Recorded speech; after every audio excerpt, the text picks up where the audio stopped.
मैं हूं ज़ीशान खान और आप देख रहे हैं पाकिस्तान 94 न्यूज़।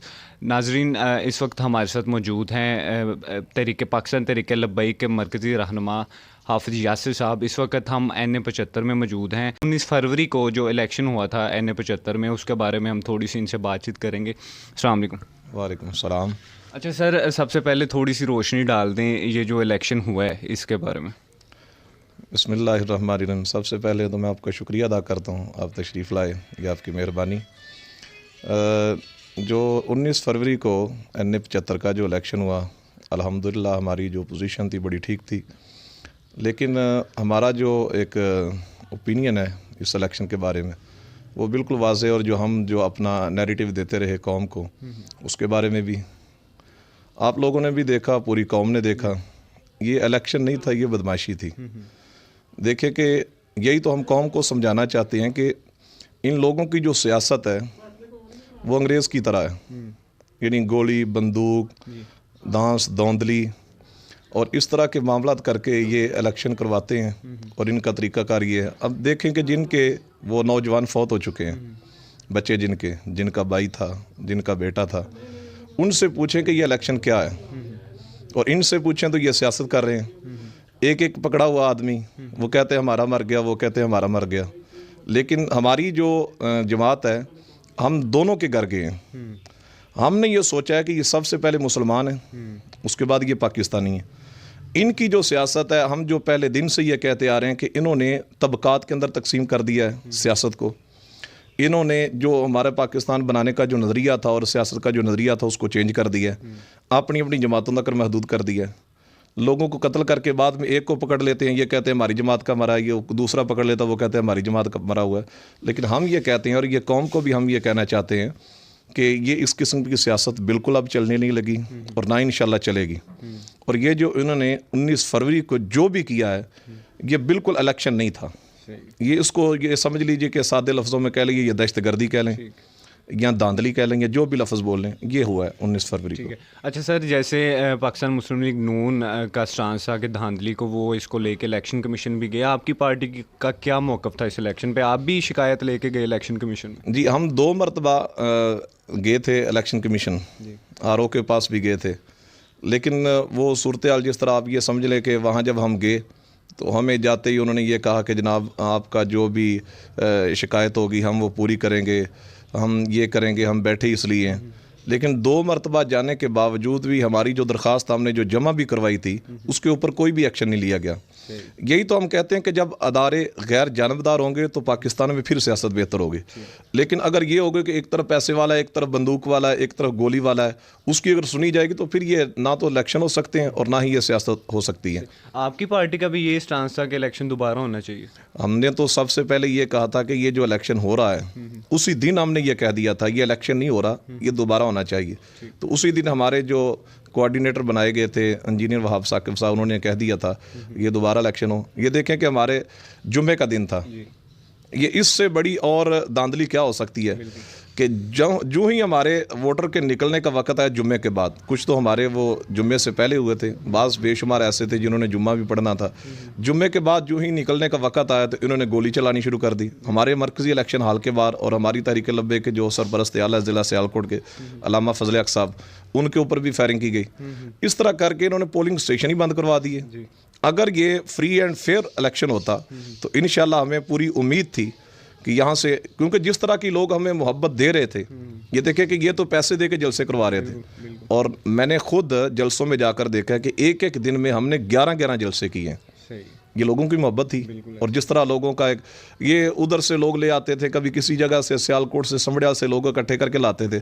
हमारे तो उसी गांव के लोग होते, उसी UC के लोग होते थे जो मोहब्बत किया करते थे। अच्छा सर, हमने इलेक्शन को पूरी तरह से कवर किया अच्छी तरह से। मेरा सवाल मैं आपसे यही करने वाला था कि लोगों ने आपका खुले दिल से वेलकम किया, बहुत ज़्यादा अवाम ने शिरकत की आपके जलसों में।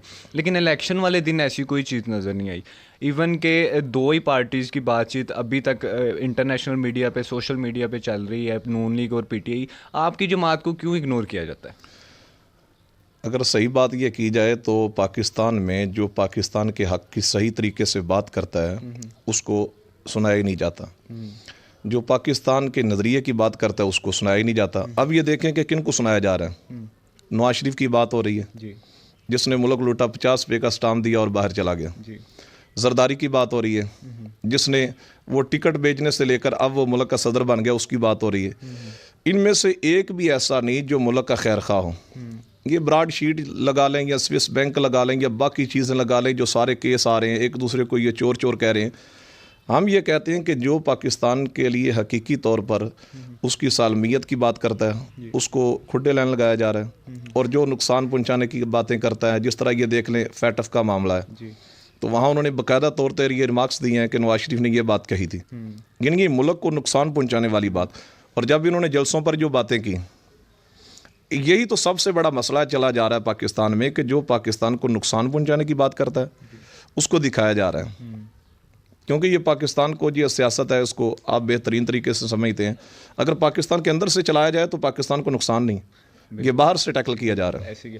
अच्छा, इलेक्शन में तो पीटीआई के जो कैंडिडेट है उसके जो है बातचीत होती रही, नून लीग के कैंडिडेट की होती रही। आपके कैंडिडेट के वोट्स भी तकरीबन वो सही तरह से नहीं आवाम तक पहुंच सके कि वो वोट कितने हासिल कर सके हैं, उनको एक साइड भी कर दिया गया। आप थोड़ा सा बता दें नाज़रीन को कि कितने वोट्स लिए आपके कैंडिडेट ने। हमारे पास जो रिपोर्ट है वो 23,000 की है जी अल्हम्दुलिल्लाह। वो पहले 14,500 थी, अब हमारी बढ़ चुकी है। लेकिन कुछ पोलिंग स्टेशन 140 पोलिंग स्टेशन वो हैं कि जहाँ से हमें फार्म नंबर 45 दिया ही नहीं गया। जी तो जो फार्म नंबर 45 हमें मिला है उससे जो हमारे पास अपनी ज़ाती जो रिपोर्ट है वो 23,000 हमें वोट मिला है। सही है। तो अल्हम्दुलिल्लाह ये कौम ने हमारे हक़ में फ़ैसला कर दिया, और ये नहीं दिखाते तो इंशाल्लाह वो वक्त भी आएगा कि फिर हम कोई दिखाएंगे। ठीक है, मैं ये भी बात मैं करने लगा था कि जैसे इलेक्शन वाले दिन जो हुआ, नून लीग के कारकुन, पीटीआई के कारकुन दंदनाते फिर रहे थे, एक दूसरे पे इल्ज़ाम, फायरिंग, ये सारा कुछ। आपके कैंडिडेट्स क्या, आपके कारकुन क्या इतने जज्बाती नहीं है कि वो आपके लिए निकलें और ये सारा कुछ मामला देखें और करें?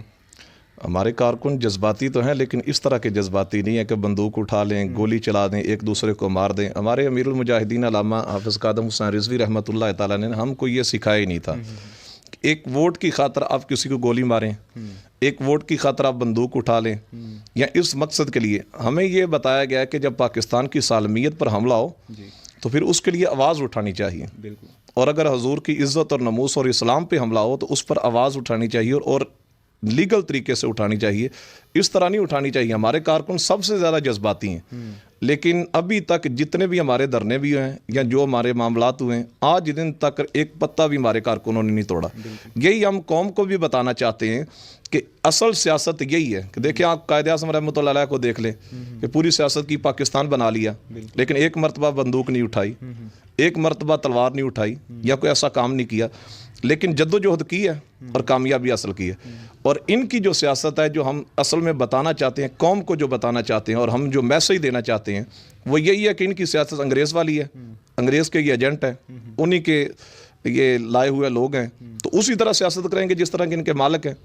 तो हम तो वो काम करेंगे जो हमारे पाकिस्तान के लिए बेहतर होगा, हमारी आवाम के लिए बेहतर होगा, और इंशाअल्लाह वो दिन भी आएगा कि जब सारी कौम जो वो इसी तरह आ जाएगी। अच्छा, आपको इलेक्शन होते हुए नज़र आ रहे हैं कि दोबारा हो जाएंगे इलेक्शन? क्योंकि पीटीआई ने चैलेंज किया हुआ है इलेक्शन कमीशन के फैसले को। वो ये समझ ले कि उनका चैलेंज करना पहले नंबर पर तो ये बनता ही नहीं था। नहीं, वो ये कह रहे हैं कि इलेक्शन कमीशन का फैसला जो है वो पूरा ही नहीं है। ठीक है, वो कम से कम जो बंदे गायब थे उनके प्रिजाइडिंग ऑफिसर जो 23 या 16 या जितने भी थे नंबर्स वो गायब थे, वो पता चलाया जाए कि वो किन के थे।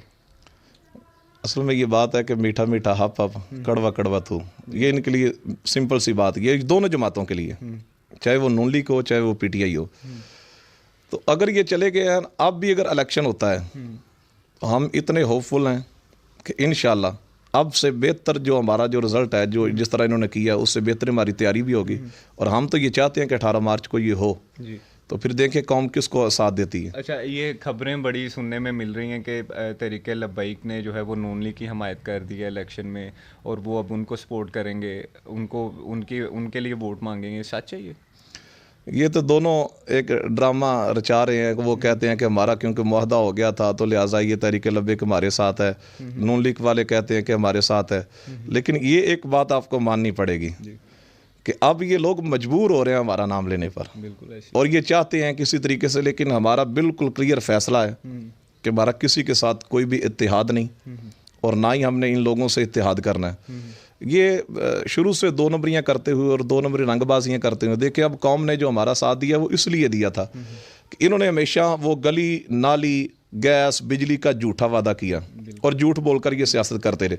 अब भी ये झूठ का सहारा ले रहे हैं, वगरना हमारी ना मरकज़ की तरफ से और ना पूरे ज़िला सियालकोट की तरफ से ऐसी कोई भी बात नहीं कि हमने किसी के साथ इत्तेहाद किया हो। इंशाअल्लाह तहरीक लब्बैक पाकिस्तान खड़ी होगी। ठीक है। अच्छा, एंड पे आप NA-75 की आवाम के लिए क्या पैगाम देना चाहते हैं? हम ये 75 की आवाम को यही पैगाम देना चाहते हैं कि जो सियासत क़िबला अमीरुल मुजाहिदीन देकर गए हैं और जो नारा देकर गए हैं, और यही इकबाल का नज़रिया था और यही कायद-ए-आज़म मोहम्मद अली जिन्ना का नज़रिया था, और इसी नज़रिए के ऊपर पाकिस्तान बनाया था, यानी इस्लाम की खातिर। ये कायद-ए-आज़म ने जो नारा लगाया था, बट के रहेगा हिंदुस्तान, बन के रहेगा पाकिस्तान। पाकिस्तान का मतलब क्या? ला इलाहा इल्लल्लाह। अगर पाकिस्तान ला इलाहा इल्लल्लाह की बुनियाद पर बना है तो जब भी ये कामयाबी और तरक्की दुनिया की जो भी चीज़ ये पाकिस्तान की कौम चाहती है, तो ये बिल्कुल क्लियर मैसेज है कि जब तक कौम ला इलाहा इल्लल्लाह मुहम्मद रसूलुल्लाह की तरफ नहीं आएगी, ये तरक्की नहीं हासिल कर सकती। अच्छा, अब एक कॉल है बड़ा मशहूर कि जैसी कौम होती है वैसे ही उन्हें लीडर मिलता है। मेरे ख्याल से लोग तो यहाँ पे देते हैं गली पे वोट, चावलों पे वोट, जलेबी पे वोट, इन सारी चीज़ों पे। तो आप आवाम का माइंडसेट चेंज करने पे क्यों नहीं, मतलब क्यों नहीं हो रहा आवाम का माइंडसेट चेंज? आप तहरीक लब्बैक क्यों नहीं पावर में जा रही उस तरह से जिस तरह ये दोनों जमातें हैं? ये देखें कि बिल्कुल ये चावल या इस तरह के नाम पर ये अब नहीं कौम जा रही। पहले आप देखें कि जो बातें होती थी कि ये बिरयानी तकसीम होगी तो आए जलसे में, क़िबला अमीरुल मुजाहिदीन ने ये सारी चीज़ें ख़त्म कर दी और कौम का जहन भी तब्दील हो चुका है। मैंने पहले कहा फ्री एंड फेयर अगर इलेक्शन हो, आज़ादाना तौर पर अगर इलेक्शन हो, तो फिर पता चल जाएगा कि कौम किसके साथ है।